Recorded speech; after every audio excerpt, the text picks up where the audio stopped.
আমার সবটুকু বিশ্বাস যে দিয়েছে ভেঙে, তাকে কৃতজ্ঞতা জানাই।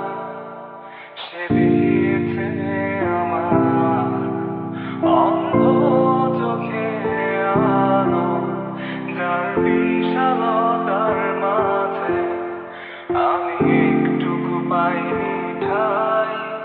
তাকে কৃতজ্ঞতা জানাই। সে যে দিয়েছে আমার মহাশূন্যে আশ্রয়। আমার সব অপূর্ণতাই যেন হয় আমার শূন্য পথের প্রতি শ্রেয়তম আশীর্বাদ। যখন স্বর্গ দ্বারে